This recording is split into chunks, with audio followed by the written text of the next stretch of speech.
नमस्कार साथियों, स्वागत करते हैं आईएएस पीसीएस वॉरियर्स में। और आपके सामने एक लेक्चर दिख रहा होगा। इस लेक्चर लाने का मकसद मेरा बस एक ही है कि इससे रिलेटेड आपको कुछ मैं आपको कंसेप्ट बताऊं, साथ ही साथ मुझे ये दिखाना है कि आप किसी सब्जेक्ट के कंपाइल नोट्स जो है एक जगह कैसे बना सकते हैं। मतलब कि आप एनसीईआरटी को, लूसेंट को, घटना चक्र को, या फिर आपको कुछ भी मार्केट में मिल रहा है जो लग रहा है कि इंपॉर्टेंट है आपके हिसाब से, सबको एक जगह कंपाइल करके कैसे एक जगह आप इस चीज़ को कर सकते हैं, इसके बारे में सबसे पहले मैं आपको दिखाने वाला हूं। साथ ही साथ इस लेक्चर में आपको हर चीज़ वो कंसेप्ट बताने वाला हूं विथ फिगर के माध्यम से, एनसीईआरटी के फिगर के माध्यम से, ताकि आपके कुछ टॉपिक के कंसेप्ट क्लियर हो जाए। तो चलिए सेशन को स्टार्ट करते हैं। जो लोग भी नए होंगे, टेलीग्राम ग्रुप का लिंक जो होगा डिस्क्रिप्शन में, उसे भी ज्वाइन कर लीजिएगा और इस चैनल को सब्सक्राइब कर लीजिएगा, क्योंकि महत्वपूर्ण जो है अपडेट या फिर आपको पढ़ाई रिलेटेड वीडियोज इस पे मिलते हैं। चलिए सेशन को स्टार्ट करते हैं। सबसे पहले मैं आपको इसमें कुछ चीज़ें आपको दिखाना चाहूँगा कि आप इसको देख सकते हैं कि इसको सबसे पहले बाइलिंगुअल फॉर्म में हमने इसको प्रिपेयर किया है। साथ ही साथ इसमें आप एक भी चीज़ और देख सकते हैं कि इसमें बाइलिंगुअल तो रखा गया है, बाकी सारे फैक्ट को, बेसिक फैक्ट को क्लियर किया गया है। जिनका बेसिक जीरो होगा, जिनको साइंस का एस भी नहीं पता होगा, उनको भी सारी चीज़ें समझ में आएगी। तो सारी चीज़ों को तो मैं दिखाऊंगा। सबसे जो स्पेशलिटी है इस नोट्स की, मैं उसको दिखाने की कोशिश कर रहा हूँ कि देखिए इसमें जो है एनसीईआरटी के डायग्राम को यूज़ किया गया है। यहाँ पर आप देख सकते हैं, ठीक है। तो इसकी स्पेशलिटी ये है, यहाँ पर भी आप देख सकते हैं। साथ ही साथ आपको मैं आगे अगर दिखाना चाहूँ, यहाँ भी देख सकते हैं एनसीईआरटी के डायग्राम को यहाँ पर भी इंक्लूड किया गया है, कैसे समझाने के लिए चीज़ों को। आगे भी जाइएगा तो यहाँ पर भी आपको देख सकते हैं कि कोई क्रिकेटर जो है कैसे कैच लेते समय अपने हाथ को पीछे खींचता है। आपको यहाँ से भी एनसीईआरटी के डायग्राम से यहाँ पर समझाने की कोशिश की गई। साथ में आप देख सकते हैं कि कोई बोट से, नाव से जब कूदता है तो क्यों नाव पीछे की तरफ जाती है, या फिर जो भी चीज़ें हैं इसका कंसेप्ट जो है, या फिर बंदूक से जो गोली छूटती है, इसका कंसेप्ट जो है आपको एनसीईआरटी के डायग्राम के माध्यम से समझाया गया है। तो चलिए हम लोग सेशन को अब स्टार्ट करते हैं। लेकिन साथ ही साथ आपको बता दें कि अगर इस नोट्स को आप पाना चाहते हैं तो नोट्स केवल तो आपको अवेलेबल ऑप्शन नहीं है, क्योंकि ये नोट्स आपको ना मार्केट में कहीं मिलेगा, ना ही कंटेंट राइटर लोग बना सकेंगे इसको मैंने अपनी मेहनत से एक एक चैप्टर पे 8 घंटा, 10 घंटा, 2 दिन 3 दिन दे के हमने इसको एक जगह कंपाइल करके बनवाया है।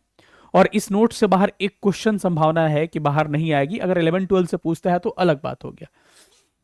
यहाँ आप देख सकते हैं, अगर प्रीलिम्स बैच हमारा स्टार्ट हुआ है, 3-4 क्लासेस हुए हैं, आपको रिकॉर्डिंग आपको मिल जाएगा। प्रीलिम्स बैच हमारा ज्वाइन कर सकते हैं आप। साथ ही प्रीलिम्स का मेंस बैच ज्वाइन कर सकते हैं। दोनों का 3499 फी है, केवल प्रीलिम्स का 1799 है। तो आप अपने हिसाब से देख सकते हैं। 15 को इंट्रोडक्शन हुआ था, उसके बाद से 16 से क्लासेस स्टार्ट हुए हैं। फिजिक्स के बस अभी क्लासेस हुए हैं, तो आप चाहे तो वहाँ से रिकॉर्डिंग आपको अवेलेबल हो जाएगा। इस बैच को इनरोल करने के लिए 9117166347 पे आप कॉल हमें कर सकते हैं।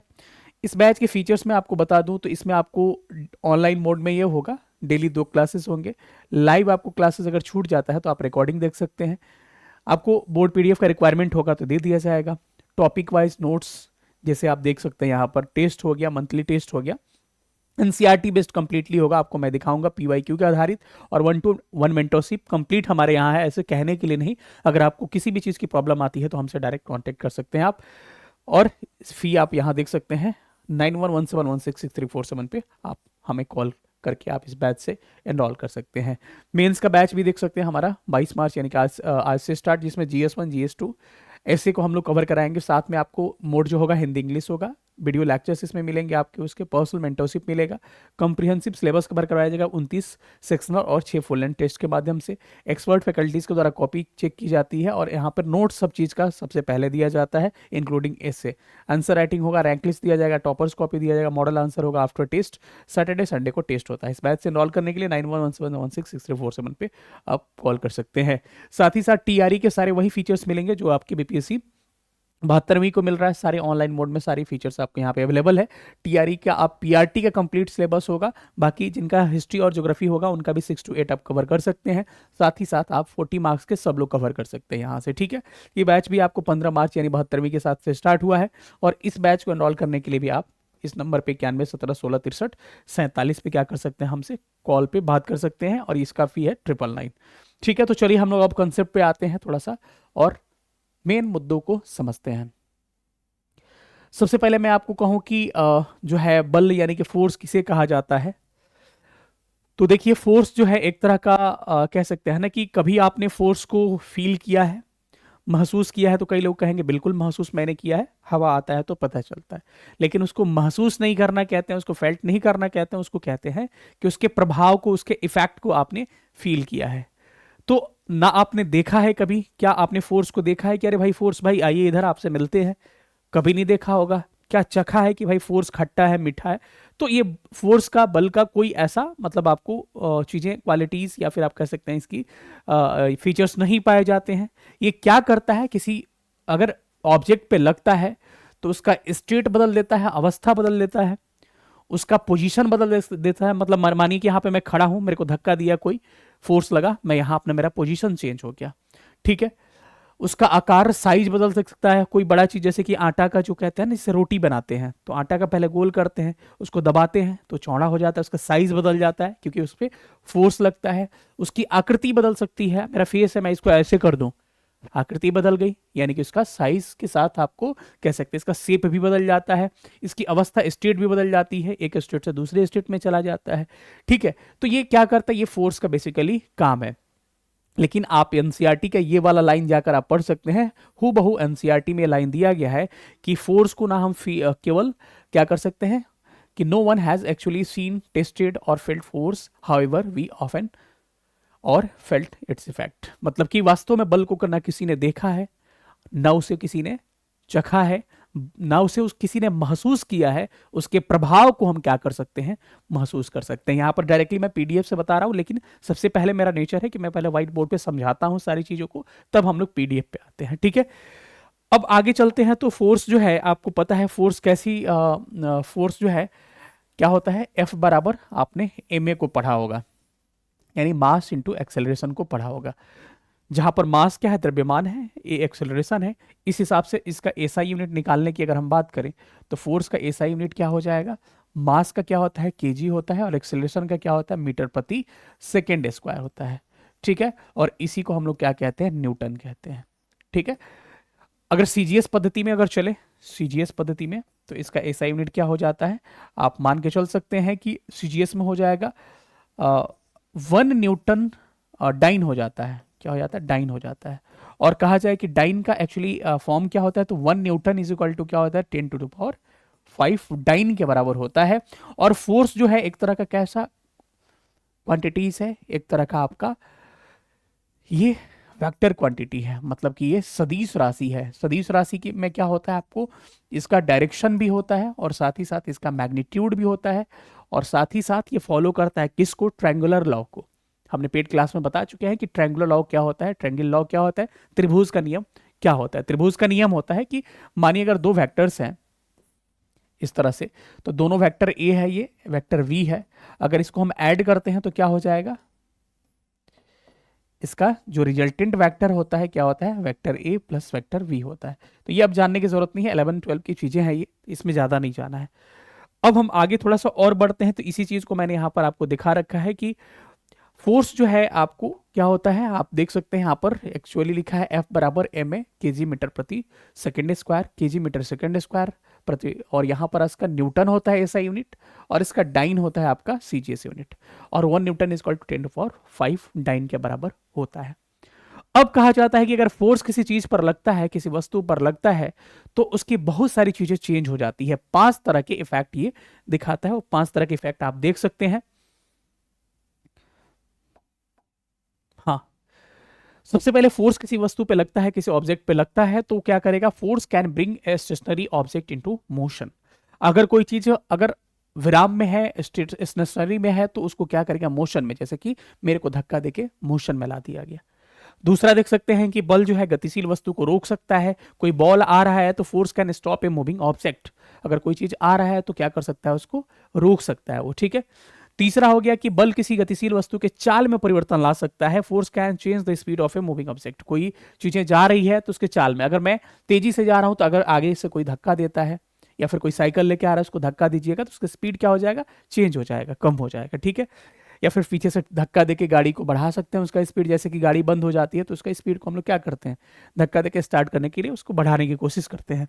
Force can changes the direction of a moving object, वस्तु की, गतिशील वस्तु की दिशा बदल सकता है, कि मतलब इस दिशा में जा रहा हूं तो क्या हो जाएगा, ये हमको बदल के इस दिशा में लेके चला जाए। कोई बॉल है इस दिशा में जा रहा है, अगर फुटबॉल को मैं इधर अगर मार दूं, या क्रिकेट जो बॉल देखिएगा इस पे आ रहा है इस डायरेक्शन में, तो इसको मैं फोर्स लगा के क्या कर सकता हूं, ऑफ साइड या लेग साइड से हम क्या करते हैं, चौका मार देते हैं, तो उसका डायरेक्शन हम चेंज कर देते हैं। ठीक है, force can changes the shape और साइज ऑफ एन ऑब्जेक्ट, बल किसी वस्तु की मतलब कि उसका शेप में, साइज में क्या कर सकता है, परिवर्तन ला सकता है। सबसे इंपॉर्टेंट कंसेप्ट अब हम आते हैं जो आपके एग्जाम के लिए इंपॉर्टेंट है। यहां से सवाल आपको पूछा गया है 71वीं बीपीएससी में कि आपको किसी वस्तु पे अगर 200 न्यूटन का बल लग रहा है, 200 न्यूटन का फोर्स लग रहा है, तो फिर उसका जो है नीचे से कितना फोर्स लगेगा, मार्जिनल फ्रिक्शन उसका कितना होगा, घर्षण बल कितना होगा। ध्यान रखिएगा, किसी भी चीज पे, किसी भी वस्तु पे अगर फोर्स लगता है तो एनसीईआरटी में एक डिस्क करके ऐसे दिया हुआ है कि अगर कोई दो बच्चा इधर इसको धक्का दे रहा है तो ये धक्का देने से ये नहीं जाता है आगे। रीजन क्या है इसका, रीजन बस यही है कि नीचे से जो फ्रिक्शनल फोर्स इसको काम कर रहा है ना इस बीच में, वो इससे क्या है, ज्यादा है, और जब तक ये ज्यादा रहेगा तब तक ये आगे नहीं जाएगा। इक्वल होगा तब भी वहीं रहेगा, लेकिन जब जो है फ्रिक्शनल फोर्स से, जब इधर इधर 3-4 आदमी मिलके पुश करते हैं तो फ्रिक्शनल फोर्स से ये फोर्स जब ज्यादा होता है, घर्षण बल से जो हमारा द्वारा आरोपित बल है वो ज्यादा होता है, तब क्या होगा, ये वस्तु जो है डेस्क यहां से वहां चली जाएगी। जैसे कि बचपन में एक खेल आपने देखा होगा कि रस्सी लेके दोनों तरफ लोग होते थे, 3 लोग इधर मान के चलिए, 3 लोग इधर। अब इन 3 लोगों का एक तरफ का 300 न्यूटन ये इनका फोर्स लग रहा है, 300 न्यूटन का इनका फोर्स लग रहा है, लेकिन ये एक जगह है, ना इधर जा रहा है ना उधर जा रहा है। क्यों? क्योंकि दोनों तरफ इक्वल फोर्स लग रहा है। तो अगर इक्वल फोर्स लगे तो इस फोर्स को हम क्या बोलते हैं, बैलेंस्ड फोर्स कहते हैं, यानी कि संतुलित बल कहा जाता है।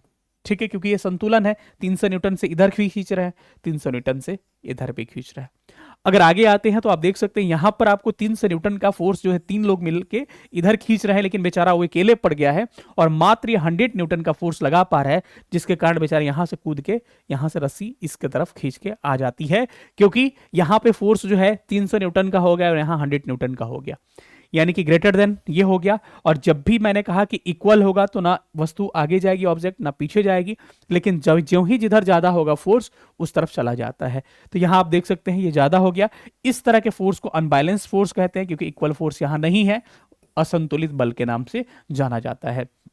इसी को बताया गया है कि किसी वस्तु, यहां देख सकते हैं संतुलित बल, यानी कि when a balanced force acts on a object there is no changes in its position, मतलब कि किसी पोजीशन में चेंज आप नहीं कर सकते। संतुलित बल किसी वस्तु पर लगता है तो उसकी स्थिति में कोई परिवर्तन नहीं होता है, लेकिन अगर इसको अनबैलेंस फोर्स लगाते हैं तो इसकी स्थिति में परिवर्तन हो जाएगा, क्योंकि एक तरफ ज्यादा फोर्स होगा। ठीक है, आप यहां देख सकते हैं। इसके अलावा आगे के एग्जाम्स में आपको कुछ फोर्स के बारे में आगे के एग्जाम्स में कुछ पूछा गया है। हाँ, ये वाला क्वेश्चन जो है आपको पूछा गया, एनसीईआरटी का क्वेश्चन है ये, contact force and non contact force, यानी कि संपर्क बल और स्पर्श बल और असंपर्क बल। कॉन्टैक्ट फोर्स क्या होता है, जैसे फ्रिक्शनल फोर्स हो गया, अपने हाथ को मैं ऐसे कर रहा हूं तो दोनों कांटेक्ट आ रहा है, तो फ्रिक्शनल फोर्स घर्षण बल क्या होता है, एक तरह का संपर्क बल होता है। तो आप देख सकते हैं कि दोनों कांटेक्ट में चीजें आती है, जैसे कि ये फ्रिक्शन हो गया और फ्रिक्शनल फोर्स हो गया, साथ में नॉर्मल फोर्स हो गया, उसके बाद से मस्कुलर फोर्स हो गया, यानी कि पेशीय बल हो गया, सारा किसका उदाहरण है, तो आपको ये कॉन्टैक्ट फोर्स यानी स्पर्श बल के उदाहरण है जो कॉन्टैक्ट में आके लगते हैं। तो यही पूछा है कि which of the following is not a contact force और ए कॉन्टैक्ट फोर्स, इस तरह से सवाल पूछा जा सकता है। लेकिन जो डायरेक्ट कॉन्टैक्ट में नहीं आता, जैसे ग्रेविटेशनल फोर्स, क्या पृथ्वी के फोर्स को आप लगा के हाथ से तब इफेक्ट करते हैं, नहीं। चुंबक मैग्नेटिक फोर्स देखते हैं, यहां रहता है, यहां क्या कांटेक्ट में आता है, नहीं, ऐसे ही। तो इन सारे को क्या बोलते हैं हम लोग, नॉन कांटेक्ट फोर्स बोलते हैं। यहां तो कंसेप्ट अभी नहीं है, फैक्चुअल है।